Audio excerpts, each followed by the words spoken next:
Hey guys and gals, I got another one for you today. Today we're going to talk about skills and perks. And before I jump into it, first of all, I want to focus on what is your play style. If you're a brawler, you like to be on the front line, up in the fight. You'll trade your mobility for armor and having big guns and slower reloads. If you're a spotter, you're going to take risk and provide intel. You're focused on staying invisible and outspotting people as much as possible. If you're a flanker, you run and gun, trying to catch people off guard. You're focused on mobility and burst damage or high DPM. If you're a sniper, you like big guns and try to stay hidden. You punish people for being lazy and making mistakes. If you're a support style, you like to be near the front, taking advantage of your armored teammates, helping them push through the front line. If you're a floater, you're generally going to gravitate towards the tanks that don't have glaring weaknesses and can fulfill every role that we just talked about.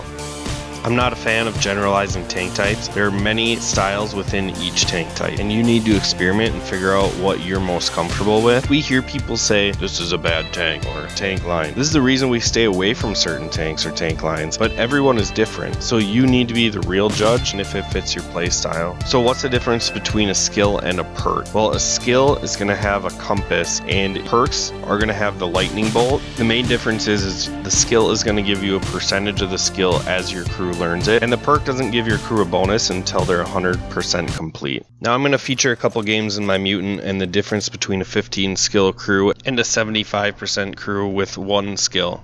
So I slowed this part down to talk about my equipment and consumables, which I have a toolbox, vents, rammer, 2 small repair kits, and a small med kit, and really it's set up to maximize my mobility. The mutant's armor's on the front, so you have to keep it pointed towards the enemies. Alright, so the first game, we're going to be on highway in a 9 match, and the mutant has preferential matchmaking, so it can only see up to tier 9, it doesn't see tier 10s. So what we're looking for is just the differences on how the tank performs between each crew, and I'm going to take notes on certain things that are measurable and other things you just kind of have to see for yourself, but I'll try to point it out as well. All the differences may look minor, but it all adds up at the end, and the seconds become minutes and really help out. The first thing we have is the reload, and you can see that we're at 9.81 with the 15 skill crew. Things that help you reload are going to be brothers in arms, vets, and premium consumables. So an American tank could be cola, but I love to be aggressive in this tank, so my ability to get my tracks on quickly is more important. And if you want to get picky, Adrenaline Rush also speeds up your reload time. However, you need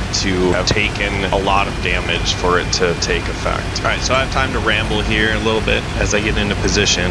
A lot of people ask me why I don't run 6th Sense in all my tanks. Now I'm going to be a tiny minority when I tell you it's not that important. Before you put me on blast, hear me out. At the end game or tight situations, 6th Sense is the difference between surviving and dying, so it's never a bad perk to put on your crew, and generally it should be one of the first 2 they learn. However, if my crew learns situational awareness instead, combined with binoculars, I may be able to outspot my opponent, then alternatively finding out that they can outspot me, which is what 6th Sense does. So I'll touch on that more later because we're approaching battle.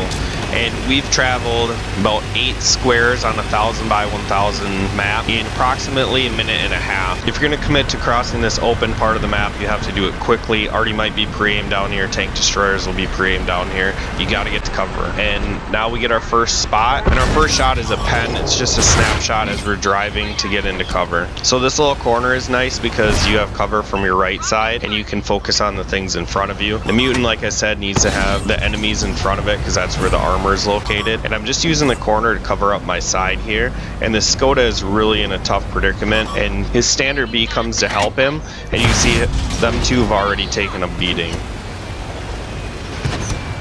Now I back up too far and the Tiger 2 punishes me for it. Takes my track and my motor, and I do kind of panic there and I fix my motor and my track. There's no way he would have reloaded before I got my track fixed, so I didn't need to use that second repair kit. And he pulls up to side scrape, so I'm just going to lock him in place. And you can see my medium's going over to fight him. I'm going to get some track assists here.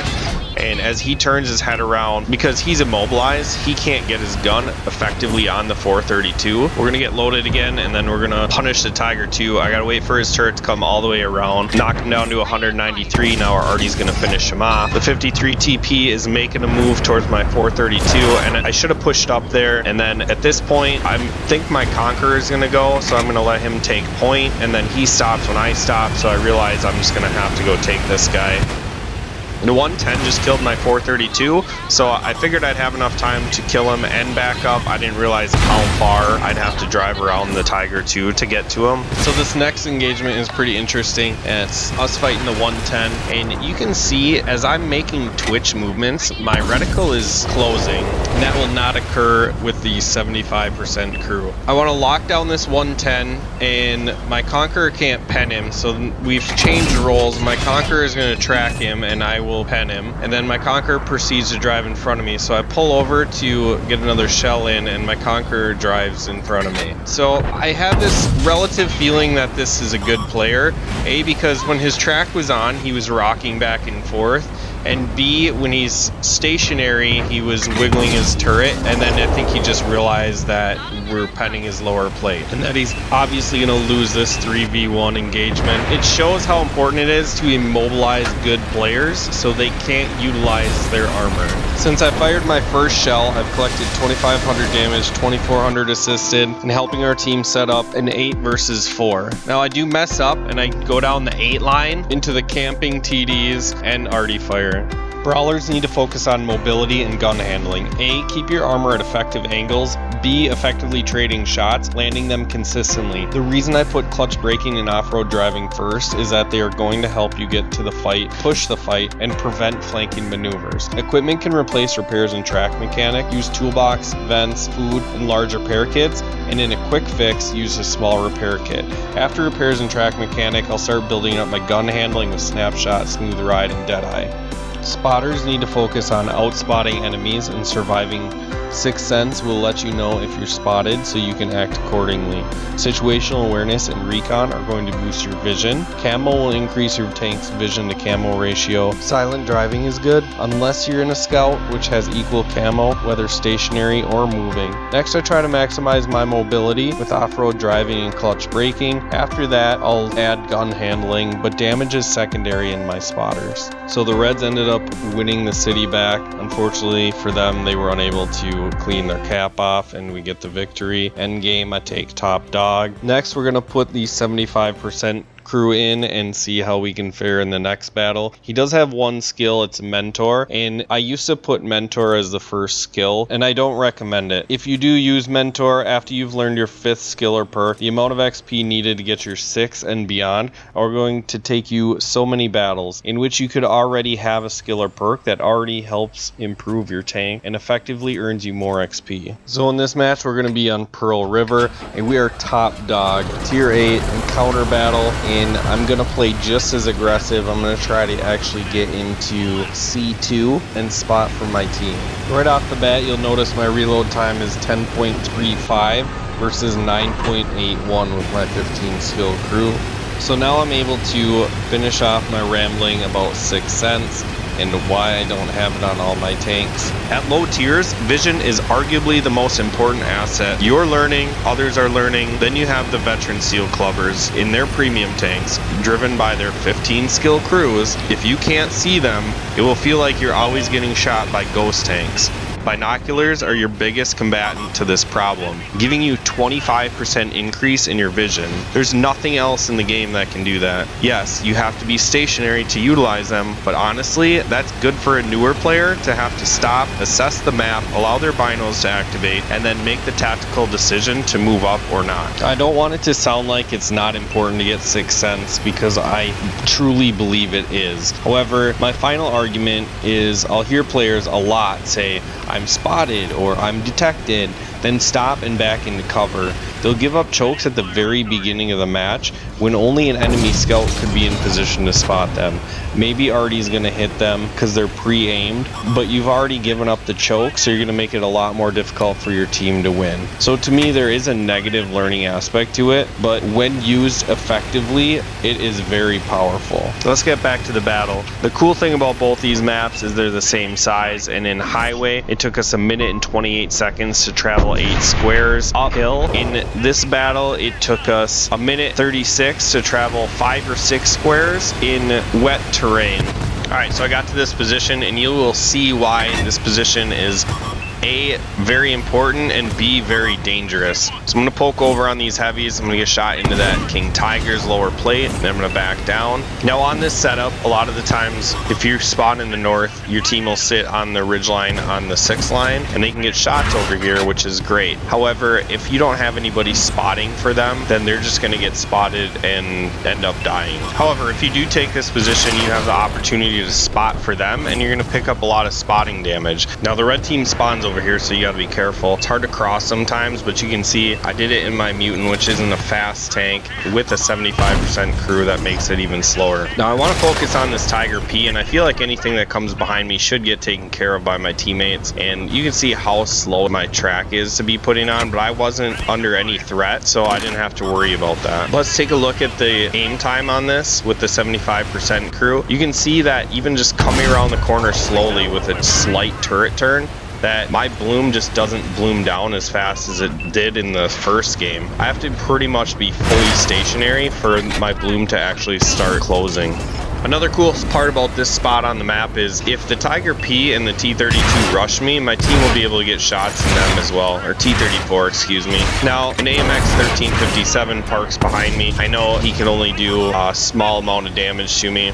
800 if he gets some average rolls, I think is what it turns out to be. And I know my team's gonna be looking at him. If I turn my turret around, it could be tragedy if the Tiger P and T-34 push on me. So I had to let that 1357 just farm. So I fixed my motor, and now I'm gonna focus on these two heavies. I'm trying to track them so my team can shoot them in the side, and it looks like neither one really knows how to pen me, so I'm not too worried. Take the T-34's drive wheel off and bounce the Tiger P, but the T-34 aims his shot and shoots me in the cupola, so now I know that he knows how to pen me, and I fluffed my shot there. I was going for a drive wheel shot, he kind of juked me at the last second, and now he's going to make me pay for missing that shot. That's going to put me down to a 1 shot. So I track the Tiger P there, my team starts teeing off on him. And now I just gotta be careful. Hopefully I can reload before the T-34. Who's gonna load first? If I had a better crew there, I would have had a shell for him. So almost in a 3-minute span from when I fired my first shell, I did 2,400 damage, got 1,100 assisted. Not a bad result. I feel if I had my 15 skill crew, I could have been there sooner, more decisive with my shots, and overall, just be able to control that engagement so much better. Flankers need to focus on mobility and gun handling, but for different reasons than brawlers. Flankers are generally burst damage, auto-loading, or high DPM tanks that run and gun, so they need the mobility to effectively get in and out of trouble, while the gun handling limits their exposure by enabling them to quickly get their damage out. Sixth Sense, again, is very powerful, but I run my flankers up near the front line, and I don't need a light bulb to let me know I'm spotted, and instead assume I'm always spotted. I focus on clutch braking and off-road driving before repairs, because repair kits can crutch me along until I learn them. Snipers need to focus on concealment and vision, seeking out lazy, dumb, or less experienced players that make mistakes. Sixth Sense is key in knowing if you'll have the jump on them or not. A huge mistake that sniper players make is when they leave the engagement early because they're spotted. If you're my cover fire I'm depending on, please don't back up and continue to farm them, unless the Reds turn their attention to you. You can bet I'll make them pay for doing that. Also, move up with your team as they push through. Rule of thumb is if you can't see them, you can't cover them. So stay in contact and watch their flanks. These crew setups are not what you have to do, but rather give you all a generalization of what I focus on and why. Remember, your style determines your setup more than the tank itself. You can utilize equipment to handicap your tanks as your crews are learning. So let's get to endgame stats. In the first game, I had 10 shots, 8 penetrations, and 2 critical hits. In the second game, I had 12 shots, and I had 7 pens. So it also shows the gun handling as far as crew skills go. Before we get to the last two, my favorite part about crew training is you can either focus on the skills that improve what the tank already does well, or lean on them to build up its weaknesses. Supporters are direct frontline support. You have usable armor but more glaring weak points, making it more difficult for you to be in direct fire from enemy tankers. Supporters need to utilize their armored tanks for protection and need to keep them from getting flanked. Any, and I mean any tank can be a support tank. If you can shoot tracks off, you can help. This is how you can have successful games when you're 2 tiers down in a match. If you need to take a shot to finish a tank off or to keep a teammate alive, that's worth trading for in my opinion. So look to have your crews more well-rounded in these tanks. Floaters are tanks that don't have glaring weaknesses. These tanks are commonly associated as heavyums and are usually slower mediums or fast heavies with similar armor capabilities. These tanks can be a horrible experience for newer players because they can be taken advantage of. But these tanks tend to be the choice of super unicums because when used correctly, these all-arounders can be the best in the game. You need everything really to pimp out your ride here, but I tend to focus on mobility, vision, gun handling, than everything else. I hope you guys enjoyed. That's really all I got for you guys. Make sure you like, share, subscribe, and I will catch you in the next video.